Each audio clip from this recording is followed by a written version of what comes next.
And welcome back, everyone. Welcome back. Whew, hope you enjoyed that lovely brutal OST as we've returned. We have returned with our second series of the night. As I mentioned before, unfortunately, we weren't able to make our way into Classic versus Solar. Unfortunately, they did begin without us, so we did have to find another series instead. And we are jumping in mid-series and spawning in the bottom left-hand corner of Frostline. We have our South Korean Zerg player, the Blue Zerg. It is Dark. And spawning in the top right-hand corner, we have as opponent, we have the South Korean Protoss player, the Red Protoss. It is Creator. And if you're in the chat, to get your gambling going because predictions are open, place your bets on who you think will claim the series. Best of luck in the chat as we jump into our second series here of the broadcast. And Creator, he is up 1-0. I do apologize for not being able to be a part of game one, but again, initially our goal was to follow Classic and Solar. Didn't really happen, unfortunately. They did just start out their matches and they're well underway. Unfortunately, we did miss them, but alas, instead we at least have found ourselves in another series. When it came to game one was on Persephone. Persephone, you should recognize that map as a TLMC map from the Team Liquid map contest. So that was game one. Did go into the mid game, was like around, I want to say like around a 12-minute game. We had 4 bases versus 4 base, and we saw Creator snowball out of control. But now we're getting into game number 2. Let's go. Let's see if Dark can bounce back and force the ace match. Again, Dark, he's very inactive nowadays, so it's always amazing to catch some Dark whenever we can. I was hoping to catch some Solar just because Solar, he's currently on his redemption arc, and Solar did defeat Clem not too long ago as well, so I was hoping to maybe catch some Solar, but maybe in the quarterfinals, if he makes it that far. We'll see. For now, focusing on Creator and Dark. Here we go. Now, Hatchgas pull standard opener out of our Zerg player. Likewise, we have our own gate expanded to Cybercore. Standard opener so far. We don't really expect anything too crazy early on, but we do keep our eyes on Dark because Dark is hyper aggressive.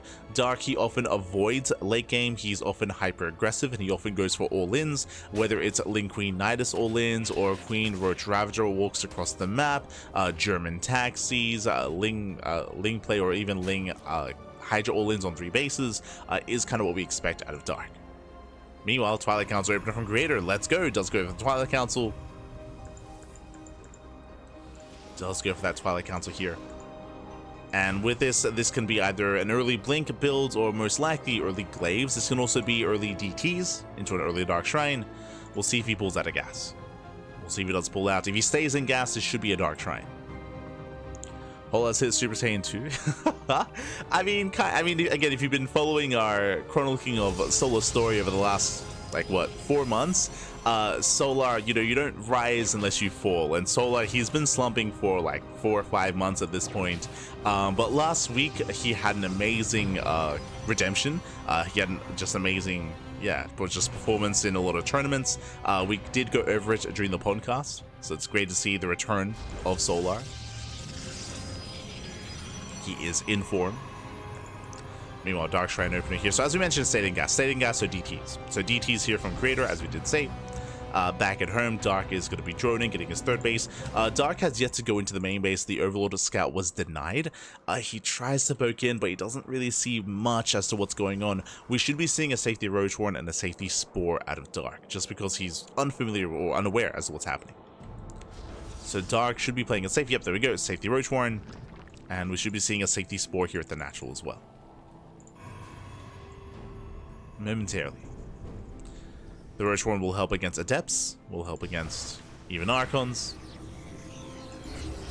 Ideally, yeah, you want to show these Adepts to Dark, so you want to sell the story that it's going to be an Adept-based opener. Dark, he sees the Adepts. And I don't see a Spore yet, by the way. I'm getting a little bit concerned. Lings are amassing Dark. He's responding. There we go. He's responding almost like it is going to be Glaive Adept. So there it is. We have the Spore on the way. Whew. Spore's in production. And the Spore should finish in time. Should finish in time here. As DT is waddling in. And Dark is ready. Dark, he's safe and sound back at home. From here, Creator should expand. He should be working towards his 3rd base. Speaking of, that's what happens. Creator does pull away. And once Dark confirms, he drones. He's running on up, 3rd expansions in production here for Creator. With this DT opener, this is turning into an Archon drop follow-up. This is designed to hunt down Overlords, to potentially threaten some workers, to trade against Lings, and to maybe even catch a Queen.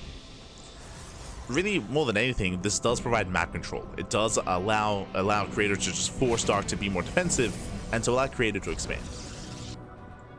Speaking of catching Overlords, does find a couple.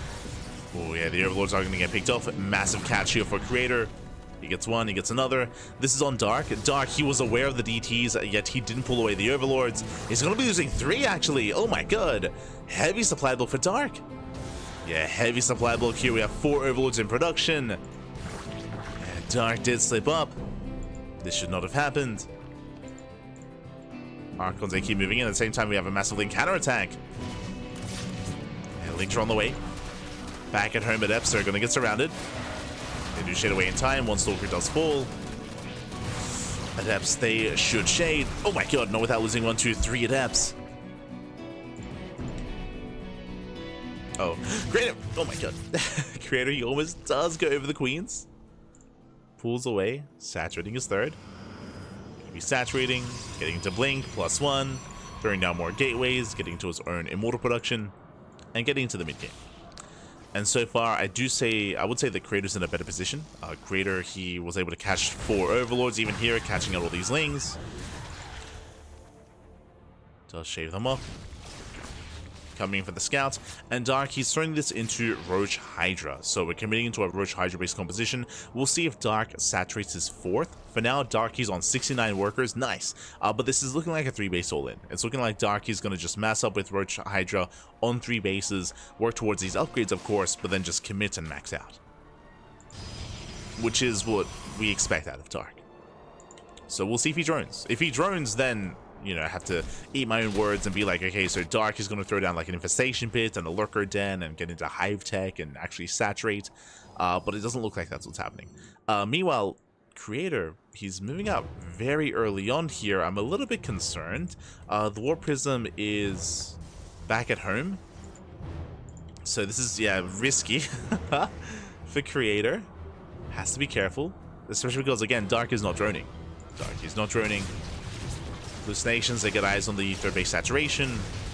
Ideally want to get eyes on the 4th, though. At least confirms no tech. There's no Hive, no Infestation Pit, no Lurker Den, at least not in the main. Or at the 3rd. Technically, that tech could be at the natural. Dark, he does squeeze out a couple of workers here. A couple of drones. But again, he's not taking. He is maxing out. So as we mentioned, maxing out on Roach Hydra. I believe mixing in a couple of Ravagers, or not quite. So just Roach Hydra. And this is going to be a tough hold here for Creator. We have spoken time and time again about the difficulties of defending on Frostline, specifically because of how open the 3rd and how open the 4th base is. You can attack from multiple angles, you can get a greater concave as the aggressing player. Speaking of, here comes Dark, he's going to knock down that 4th base. We'll see if Creator can hold, we'll see if Creator can survive. It's not going to be easy. Shield batteries have begun. Creator, he does hunt out the Overseer. Dark, he's maxed. He's maxed out 200 supply of Roach Hydra. And you can see Dark setting up the surround. Again, this is just how open Frostline is. Does dive forward. The Immortals, they do pack a punch. But the Archons are going down one after the other. There's no juggling here. There's no War Prism, despite that very nice force field. Whew. And there's no detection. The DTs. Yeah, Dark Templar, they get warped in. And Creator, he holds. Whew, he does hold, he defends the base at the same time as 7 drones going down across the map to some DT counterattacks. Nice damage. And now I have to worry for Dark, because remember, what did Dark do? Dark didn't drone. Dark has saturation here, but Dark, he's just now droning. He's still on 69 workers. Dark, he just now starts up his own Hive. He has no Lurker tech. No Hive, no Vipers, not yet. So Dark is in trouble here. He needs more damage. He's moving out, he's trying to catch out these Immortals. But there are force fields. Yeah, Creator, he makes it back. Does get up the ramp. Dark, he cannot chase him, he cannot follow him. He has to back off. Oof, it's going to be a cancelled 5th. 5th base is denied. And Dark, he has to retreat and wait for his hive. And because he's forced to wait like this, and because the hive is late, and again, this is late hive, this is late tech for Dark, because he was all in, because he did max out, Creator, he is now catching up to supply, and he is going to build up a more efficient army with more Colossus, more Immortals. I say that, so just has the one Colossus for now. Oh, he's on one Robo. He's only on one Robo, so his Robo production is very limited. Reinforcing with extra Stalkers. Lurker Den's on the way, it's halfway done. And again, this tech is late for Dark, but if Creator gives him time, then Dark can eventually get into those Lurkers. Creator's pushing there. Yeah, Creator is moving out, and Dark is not ready. We'll see if he can buy time, we'll see if he can catch out these Stalkers. Creator, he does blink away. Dark moving in. Creator, he's getting caught in the open. We need those force fields. Clutch force fields. That's why time, I believe the Prism, yeah, Prism went down again. Creator, he's been quite careless with that War Prism. And does keep falling.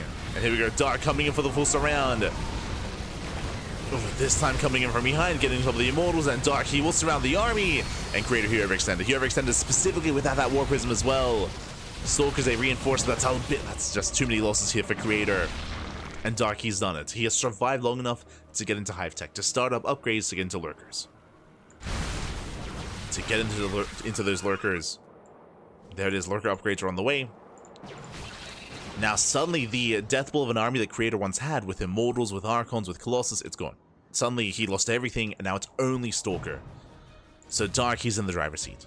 At this point he's in the driver's seat, it's just pure Stalker left for Creator. He has money, he has minerals, but he's lacking in gas. And again, he only had the one Robo, so he can't reinforce or he can't rebuild what he lost. Not easily. Lurkers are revealed, and once Lurkers come into play, again, Creator, he's just not really set up for Lurker tech. Not anymore.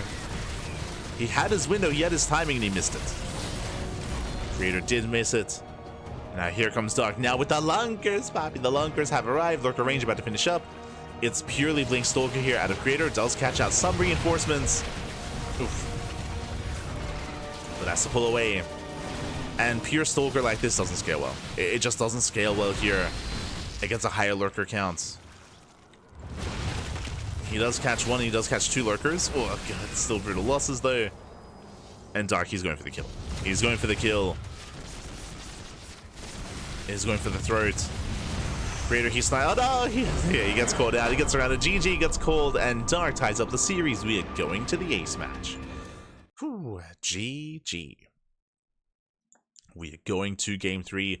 Again, Creator was honestly in a very good position after defending the 4th base. He was looking on fire. He was looking in form. He even had the larger army supply. You can even see it here. Creator, he is of course the red line, and you can see there at 10-minute mark, like he had the larger army, he had the greater force. But what happened in those moments, as a reminder, what did Creator lose? He lost the War Prism. He was the first to lose the War Prism. That was the first thing that went down, and he got caught out in the open. It was just a really awkward angle of attack there from Creator. He was caught out in the middle of the map. He got completely surrounded from every single angle, and he couldn't micro, couldn't control. Again, he lost that War Prism. He couldn't reinforce, more importantly. Oh. And now we're getting into game number 3.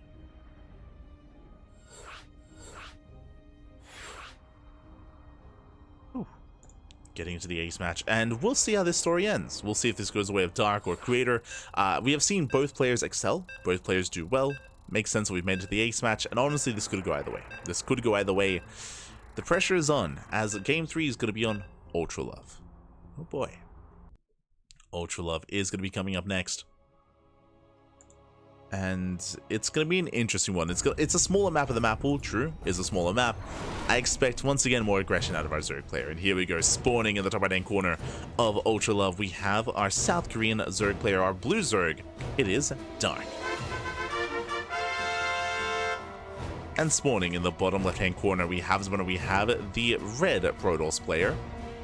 Being forced into the ace match, we'll see if we can bring it back. It is a Creator. Go.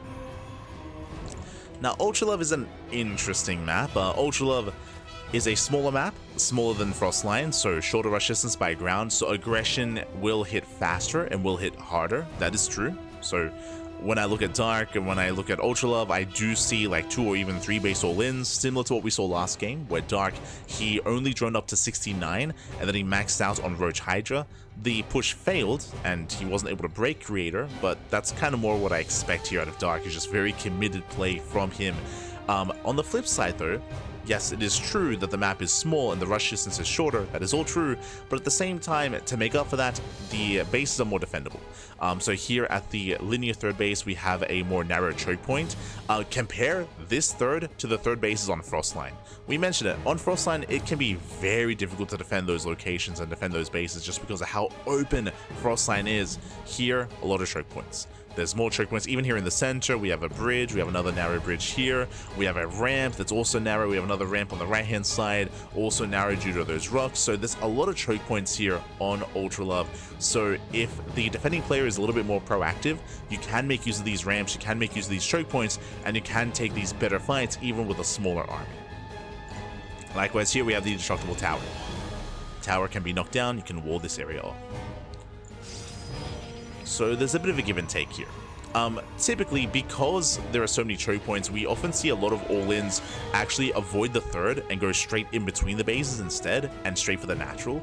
We have seen some relative success with that kind of approach instead from the side of Zerg, but we'll see.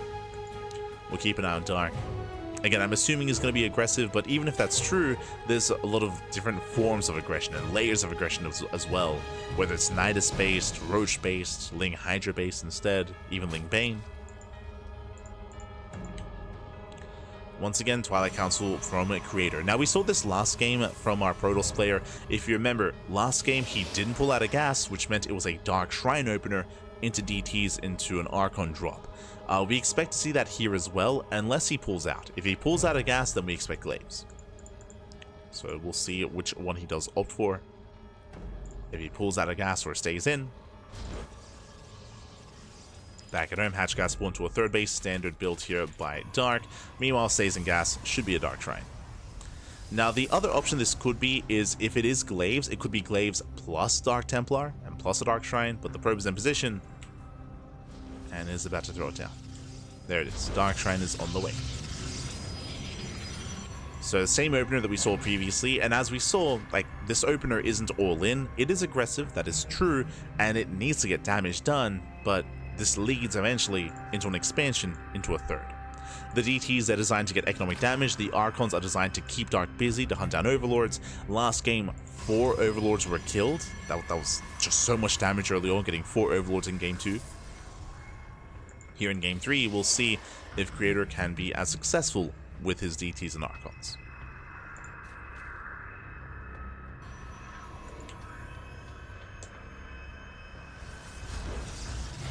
We shall see. As Creator does move out. Once again, the goal for Creator should be to make it look like a Glaive Adept opener, to try to scare Dark and to ideally make him skip the Spore. For now, safety Roach Warren timing here from Dark. At around the 350 mark. So safety Roach Warren. Prism moves out. Adepts, they do threaten a shade. We should be seeing that Spore. There it is. Okay, Spore's on the way. Spore's in production. Dark Templar warping in. Fun fact, this time Creator, he only warped in 2 Adepts. He didn't reinforce with an extra 4. And DTs, can he go for the expansion?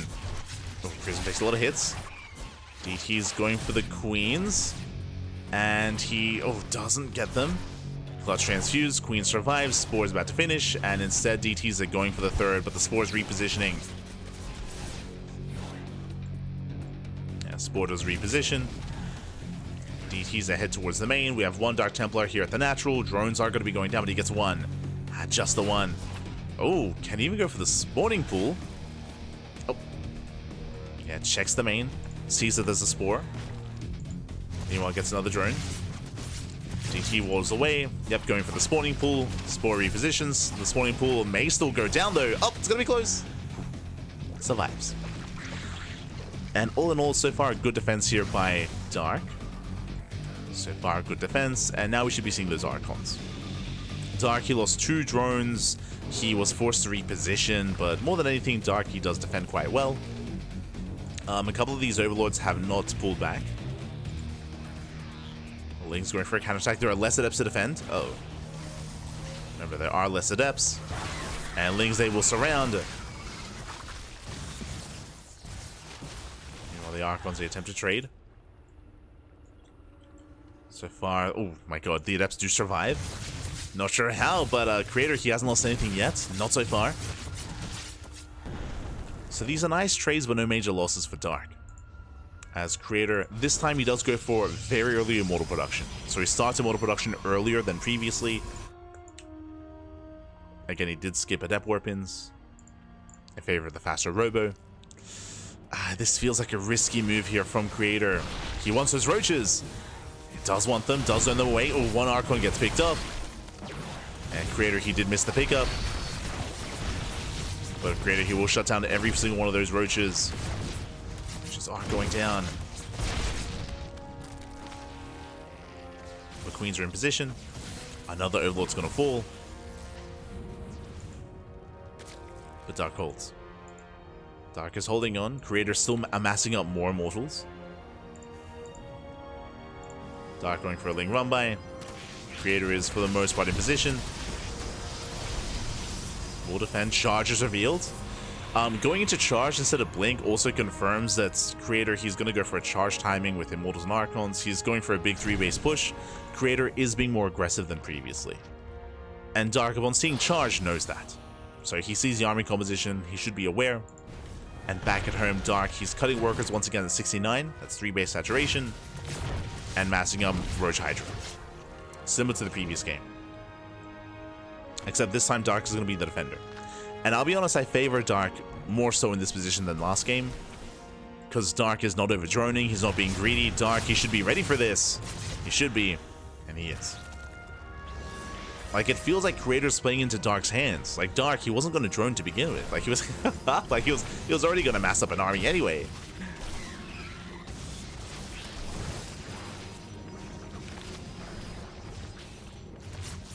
See Creator pushing forward. Oh, we get a decent concave from both players. And nice spread here from Creator. Dark trying to keep up. The Archons, well, one of them does fall down. But the Zealots, they're breaking through. They get on top of the Hydras. Hydras are falling. And looks like Creator, he breaks through. He breaks through the defensive line. Dark, he was taking up towards Hive, but Dark is broken. And Creator, he will take the series 2-1. Whew, GG. GG, well played, Creator. He will eliminate Dark. Again, the concave there was in favor of Creator. Dark, he had his own forces as well. I did notice that Dark was teching. Dark, he threw down Infestation Bit, and Dark did, in the middle of that defense, he actually made a couple of drones. He made 4 drones in the middle of that defense as well, which I thought was a little bit greedy there. I still think he could have gotten away with it, at least I thought so. Clearly not. Clearly not. Dark being a little bit too greedy there, not taking the aggression as seriously, and Creator, he breaks through. He breaks through. GG, well played. Creator, he will advance on into the next round, and Dark is eliminated from the tournament. Question becomes, who's up next? Who is up next? Let's go.